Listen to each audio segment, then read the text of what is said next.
Hey guys, today I'm going to be doing a quick update video showing you a couple of different things. Firstly, I'm going to be showing you my new purchase. Also, I'm going to be explaining why I haven't had any videos out in a while. I'm sure you'll notice that it's been quite a long time since my last project video. And I'm also going to be announcing contest winners for my 100,000 subscriber contest. So let's start off with showing you my new purchase, and if you don't already know what this is a Southbend 9-inch Model 9A metal lathe. This thing is like an antique. I believe that it was manufactured in 1937, so that makes it over 80 years old, which is like 5 times older than me, which is ridiculous. But despite this lathe being old, it is in almost perfect condition. There's barely any wearing on the bed, so you can see the original hand scrapings and everything, and I'll show you more of that later. I got this lathe off a local seller off eBay for £600, and it may sound expensive, but for what this lathe is, it's pretty much an antique, and it's almost impossible to find anyone locally for me that is this cheap and also in this good condition. Like, it just works, everything works perfectly on it. It's as if it's brand new pretty much. I've been wanting a metal lathe for absolutely ages, and pretty much everyone else on YouTube seems to have one. I was feeling a bit left out, and I finally got one, which is good. So the original owner before I had it had this lathe for a couple of years, and in those years he spent a lot of time rebuilding the lathe and putting a lot of work into it, and a lot of the parts were original and in really good condition, and any of the parts that weren't in really good condition have been replaced with other high quality parts. Like this chuck is completely brand new. Another of the things that he improved on was the belt mechanism, and the way that it used to work was these pulleys were then run by a motor off here that would then go even further back or be up here, and it would just take up loads of room and it would be really annoying. So he actually made a modification where these pulleys are then are like this, and then they go down like this, and the motor is mounted underneath. So instead of the motor being mounted up here where it would take up lots of room, it's actually mounted down below in this MDF cabinet which he made himself for the lathe. So the motor's mounted in here, and I do believe that it is the original motor. It then goes through a series of pulleys and belts until it reaches the spindle. This motor is only 1/2 horsepower, but it's pretty much all that you need for a small lathe like this where you're only taking small cuts, and if I was taking massive cuts, which I'm not going to be, I could always upgrade the motor to a more powerful motor. Since this lathe is so old, it doesn't actually run on bearings, it just runs on, I think they're called bushings, these things, and it just sits inside like that, and it does mean that it doesn't have much run out and it doesn't really move around very much, but they do need constant oiling, and the old original oil pots that came with it were so small that you could only get a couple of drops of oil in, but these ones that he's made are much larger and fitted, so you can just put in much more oil, and it means you have a much larger reservoir, because if these run dry, then it'll completely wreck them. So the rest of this is pretty much all the original stuff. It's the original tailstock, all of this is original. The only new things are pretty much the chuck. Even this lamp and the bulb is original.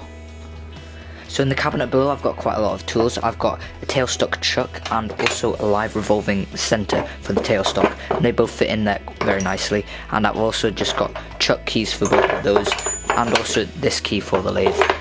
I've also got a knurling tool which I bought myself just for a bit of knurling, that didn't come with it, and also some carbide inserts for a carbide insert tool, and it came with some center drill bit and some of these bits, and also this set of high-speed steel bits. So this is the original thing, which just tells you all of the gear ratios to get different gear sizes and speeds for cutting threads, and I'm not really going to be doing much of that at the moment since changing the gears is a real pain and I don't want to mess it up. And unfortunately it doesn't have a gearbox, you actually have to change all of these gears, but it's got all of the gears for cutting imperial threads, and I think metric ones are pretty available. Also, I think that this thing here is for using collets or something like that, and it's also got this, if you take off the chuck then you can use collets which are much more accurate than just the standard 3-jaw chuck. So I've got it on the back gear now, which is the slow speed that it goes on for the gearing, and the pulleys aren't quite set on the slow speed, but it should still be pretty slow. So you can see when it's running, it's not very loud, it's quite quiet, but there's still a bit of rattling inside, and I think that's just some of the gears. So these are the original hand scrapings, as you can see on the bed, and there's a little bit of wear, but it's absolutely tiny and there's no wear grooves whatsoever. You can still see the original hand scrapings even in this part of the beds where it's most worn. So there's about 9,000ths of an inch backlash on both the cross slide and the compound slide. You can just test this by moving it along in one direction till it reaches 0 and seeing how much slack it takes to move it in the other direction, and actually that's about 8,000ths there. And if I put it on 0 here, yeah, that's about 9,000ths on that one.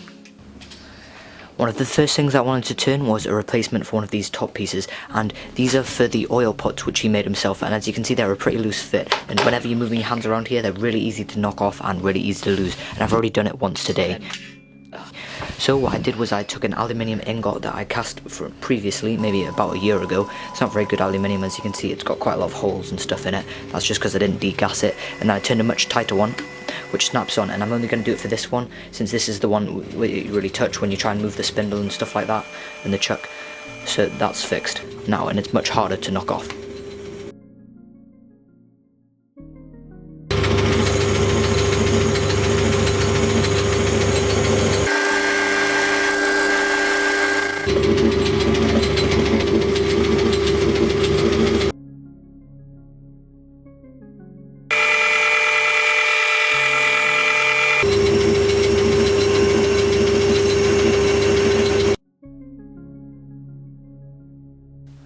If you have any ideas of what projects you think I should do on this lathe, then please post them in the comment section down below. I've got one idea already, and I'd like to see some more though. So I just spent about the last hour and a half counting up all of the different votes, and it turns out that number 1 and number 5 win. So number 1 was by the Slingshot King, where he cast an aluminium slingshot, and that was a pretty good video, and that came first place.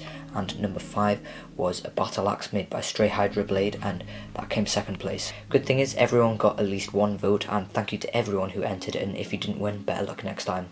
Also, it was really obvious that there were some fake votes going in when there was someone who'd had basically no votes in the past and then suddenly got 20 votes all in a row, all doing the exact same comment, or from very similar accounts that had just been started a day before they voted and had no other activity. That's pretty obvious, and it's also pretty obvious when you just got your friends to vote on it, when again there's just about 20 comments in a row, all of the same comment, all saying the same thing. So those votes were all discounted, all of the fake ones, and all the ones from the same IP address. So finally, now onto the reason why I haven't done a project video in about 6 weeks, and there's been quite a lot of reasons. The main reason is I've had a lot of schoolwork at the moment, and I had some exams that weren't very important, but I still had to do work for them, so I've been very busy there. Also, before that I broke my rib playing rugby, so I couldn't do too much physical activity and making stuff then, but that wasn't very restrictive. But now that I've got most of that out the way, I should be getting back to doing videos, and I've got a lot of half-finished projects that I should then be able to finish off quite quickly and get back to my normal schedule, and I should be doing a full project video about once every week or once every 2 weeks. So thanks for watching, guys. Remember to suggest what projects you think I should do with my metal lathe down below, and thank you for staying with me after not uploading a video for absolutely ages if you are still subscribed.